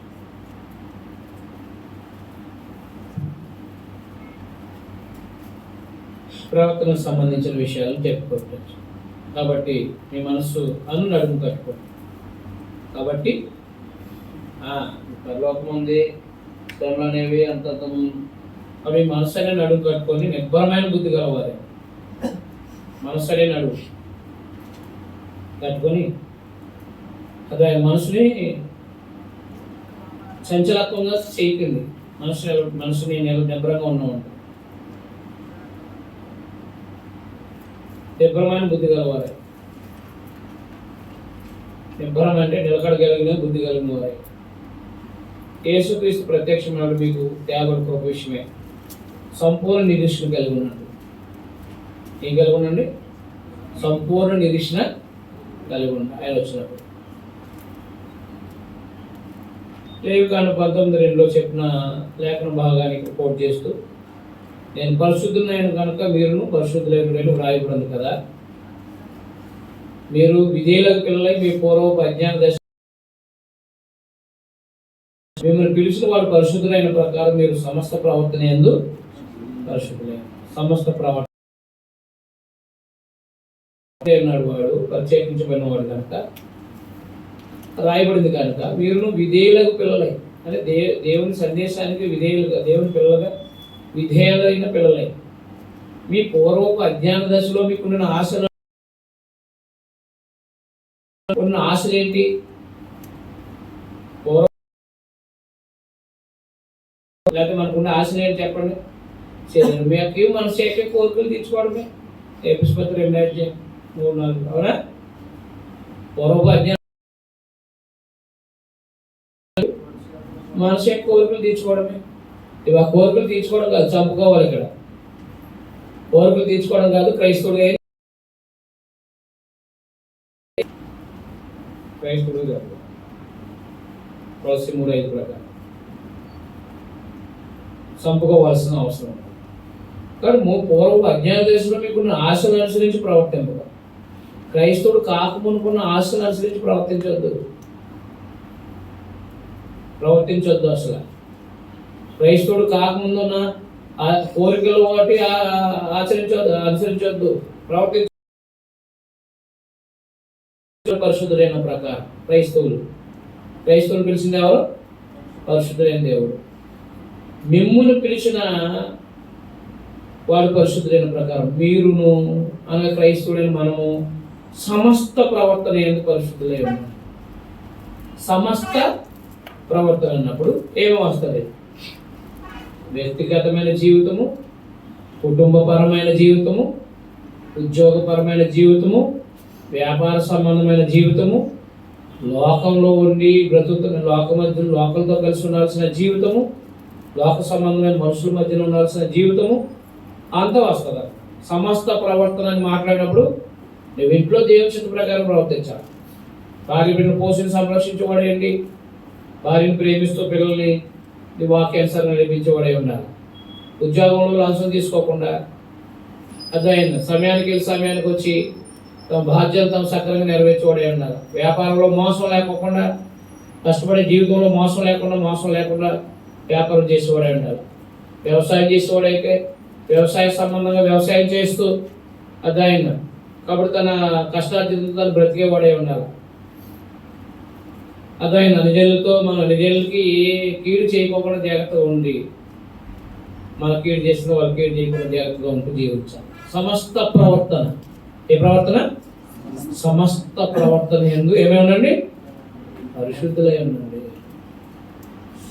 ప్రత్యేకంగా జీవించాలి. పక్షపాతం లేకుండా క్రియలు బట్టి ప్రతి వాళ్ళు తీర్చివాడు తండ్రి. అంతేనా? పక్షపాతం ఉంటుంది దేవునికి.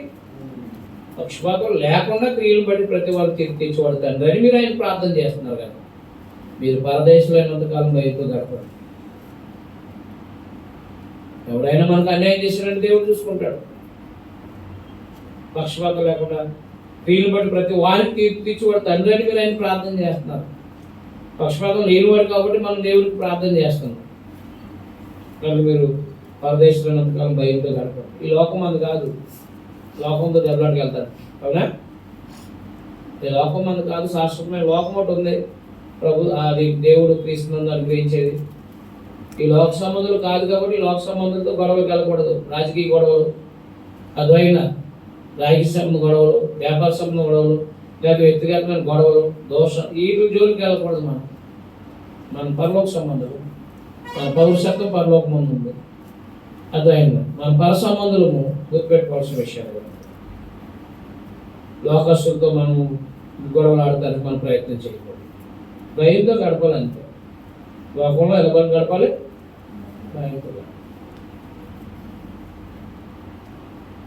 మీ పితృపారంపై మీ వ్యర్థ ప్రవర్తన విడిచిపెట్టినట్లుగా వెండి బంగారం నుండి శైవస్తు చేత మీకు విమోచింపబడలేదు. అర్థమైందా? పాత నిబంధనలో వెండి బంగారాల చేత విడుదల పొందే పరిస్థితులు ఉన్నాయి ధర్మశాస్త్రంలో. వాటి చేత మీరు విమోచించబడాల. క్రీస్తు రక్తము చేత విమోచించబడ్డారని మీరు ఎరుగు. అనగా నిర్దోషం అమూల్యమైన రక్తం చేత, అమూల్యమైన రక్తం చేత నిర్దోషమును నిష్కలంకమునకు దోషము లేనిది కలంకము లేని గొర్రె పిల్లవంటి క్రీస్తు రక్తం చేత విమోచింపబడతారని మీరు ఎరుగుతారు కదా. మీరు విడుదల పొందింది పాపం నుంచి విడుదల పొందింది ఎలాగా? నిష్కలంకమైన నిర్దోషమైన రక్తం చేత, క్రీస్తు రక్తం చేత విమోచించబడ్డారు. పాత నిబంధనలో జంతు బలుల చేత విమోచించబడ్డారు. కానీ ఇది క్రీస్తు యొక్క రక్తం విలువైంది. క్రీస్తు యొక్క రక్తం చేత మీరు విమోచించబడ్డారు. పవిత్రమైన రక్తం చేత విమోచించబడ్డారు.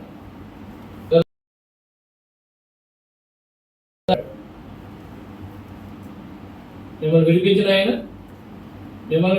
ఆయన, మీ ఆయన రక్తం చేత విడిపించిన ఆయన ఎప్పుడు నిర్ణయించబడ్డాడు? జగత్తు పునాది వేయబడి మునిపే నియమించబడేను. కానీ తన మృతులను లేపిన తనకు మహిమనిచ్చిన దేవుని కాలంలో నేను ప్రత్యక్షపరచబడేను. ఎప్పుడో జగత్తు ముందు నిర్ణయించబడ్డాడో ప్రత్యక్షపరచబడిందేమో ఆ కడవర కాలం పరిపోయినప్పుడు దేవుడు కుమారుని పంపించాడు. నిర్ణయించబడిందేమో జగత్తు ముందు, ప్రత్యక్షపరచబడిందేమో కాలం పరిపూర్ణ. జగత్తు పునాది వేయబడుకునిపై నియమించబడిను. కానీ తన మృతుల్లో లేపిన తనకు మహిమించిన దేవుని ఎడల తన ద్వారా విశ్వాసులైన మీ నిమిత్తము కడవరి కాలం నందు ప్రత్యక్షపరచబడెను. ప్రత్యక్షపరచబడ్డాడు, ఆయన బయలుపరచబడ్డాడు. కాగా మీ విశ్వాసమును నిరీక్షణయు దేవుని యందు ఉంచబడ్డారు. మీ విశ్వాసము నిరీక్షణ దేవుని యందు ఉంచబడి మీరు క్షయ బీజం నుండి కాక శాశ్వత దేవుని గల దేవుని వాక్య మూలంగా అక్షయ బీజం నుండి పుట్టింపబడిన వారు. అంటే వాక్యం చేత పుట్టింపబడి స్వార్థ వల్ల జన్మించబడిన వాళ్ళు, దేవుని వాక్యం చేత జన్మించబడిన వాళ్ళు. భౌతికమైన బీజం కాదు. భౌతికమైన బీజం అయితే నశించిపోతారు. అదైనా అక్షయ బీజం, క్షయం కాని బీజం అనే దేవుని వాక్యం నుంచి, దేవుని వాక్యం వల్ల జన్మించబడిన వారు గనుక నిష్కపటమైన సహోదర ప్రేమ కలిగినట్లు, దేవుని పుట్టిన వాళ్ళు కాబట్టి, శాశ్వతమైన బీజం వల్ల పుట్టిన వాళ్ళు కాబట్టి నిష్కపటమైన సహోదర ప్రేమ కలిగినట్లు, కపటం లేని ప్రేమ కలిగినట్లు మీరు సత్యమునకు విధేయుల చేత మీ మనసులో పవిత్రపరచుకున్న వారైంది. ఒకరినొకరు హృదయపూర్వకంగా నికటంగా ప్రేమించండి.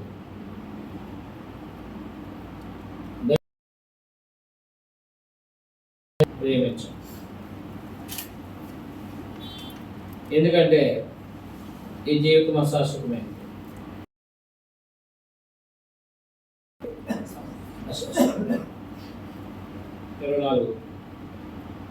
ఏలయనగా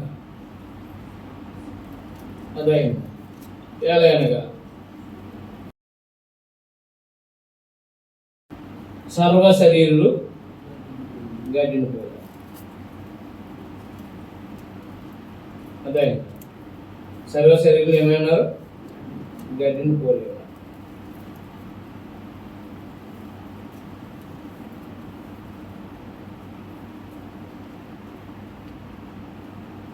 కీర్తన 37:2లో, యెషయా గ్రంథం 45:6-8 ఇలాగా ఆయన ఈ సర్వ శరీరులు గడ్డిని పోలి ఉన్నారు. వారి అందమంతా గడ్డి పువ్వులే ఉంది. గడ్డి ఎన్నో దాని పువ్వు. అయితే ప్రభు వాక్యం ఎల్లప్పుడూ నిలుస్తుంది. మీరు ప్రార్థించబడిన సువార్త ఈ వాక్యం, మీరు ప్రార్థించబడిన సువార్త ఈ వాక్యం. సర్వ శరీరం గడ్డిని పోలేదు అంతే. అందువల్ల దేవుని వాక్యం చేత, దేవుని మాటల చేత, స్వార్థ చేత మీరు పుట్టారు.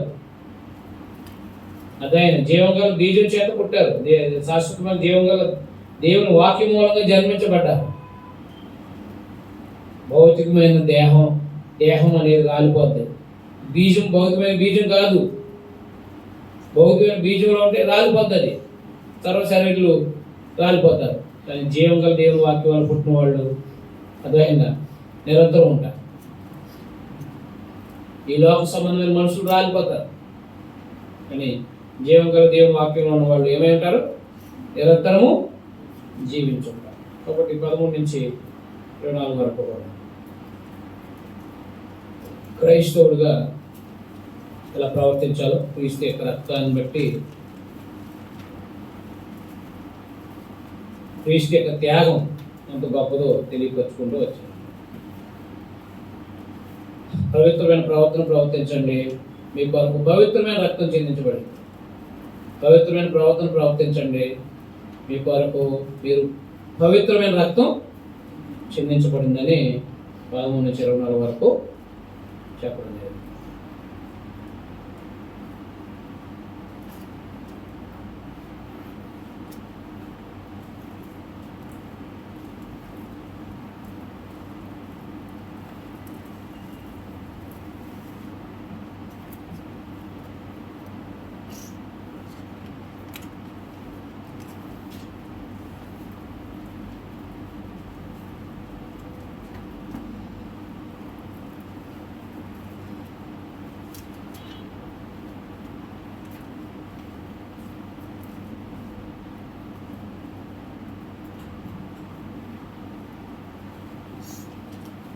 ప్రభు దయాళుడంటే రాజ్యించు ఆప్ చేద్దామా?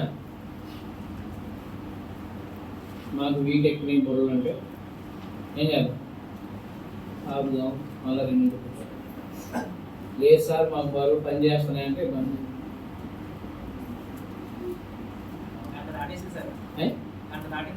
అదేసిందా? పని చేయట్లేదు దానికి. 1 నెంబర్ 1 నెంబర్ 2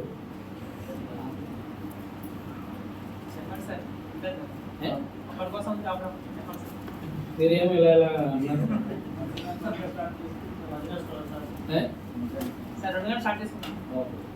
అది అందరూ కూడా భయధ్వనితో మాట్లాడారు అయినా కాదు, వాళ్ళు కూడా వాళ్ళు అనుకోవాలి. జనగల మనం అయిపోయి ఎలా పాడతాం? పైకి వెళ్ళిపోతుంటే లాస్ట్ పాట కదా, లాస్ట్ కదా, బయట నుంచి వచ్చేసేది కదా. కాబట్టి ఫస్ట్గా అయితే కొంచెం నీరసంగా పాడతాం. కాబట్టి దేవుని పిల్లలు క్రైస్తవం అనేది ఏంటో ఈ పత్రికల్లో చూడగలుగుతున్నాం, అవునా కాదా? బయట ఓ పుట్టినరోజు గడిపేస్తున్నారు, ఓ పెళ్లి రోజు గడిపేస్తున్నారు, పెళ్ళి ఏదో దేవుడు బిడ్డలు అది మొత్తం ఏదో శరీర సంబంధంగా ఆనందమైన జీవితంలో గడిపేస్తున్నట్టుగా నడిపేస్తున్న సంఘాలు. క్రైస్తవ్యం అనేది ఎంత శ్రమానుభవంతో కూడిందో ఆలోచన చేసుకున్నాం. మన ప్రభు ఎలాగైతే శ్రమలు అనుభవించారో మనం కూడా శ్రమలు అనుభవిస్తూ పవిత్రంగా జీవించాలి. శ్రమల్లో కూడా ఎలా జీవించాలి? పవిత్రంగా జీవించాలి. అలా మనందరూ కూడా ముందు జీవించడానికి ప్రయాసపడాలి. అందరూ కొన్నారు.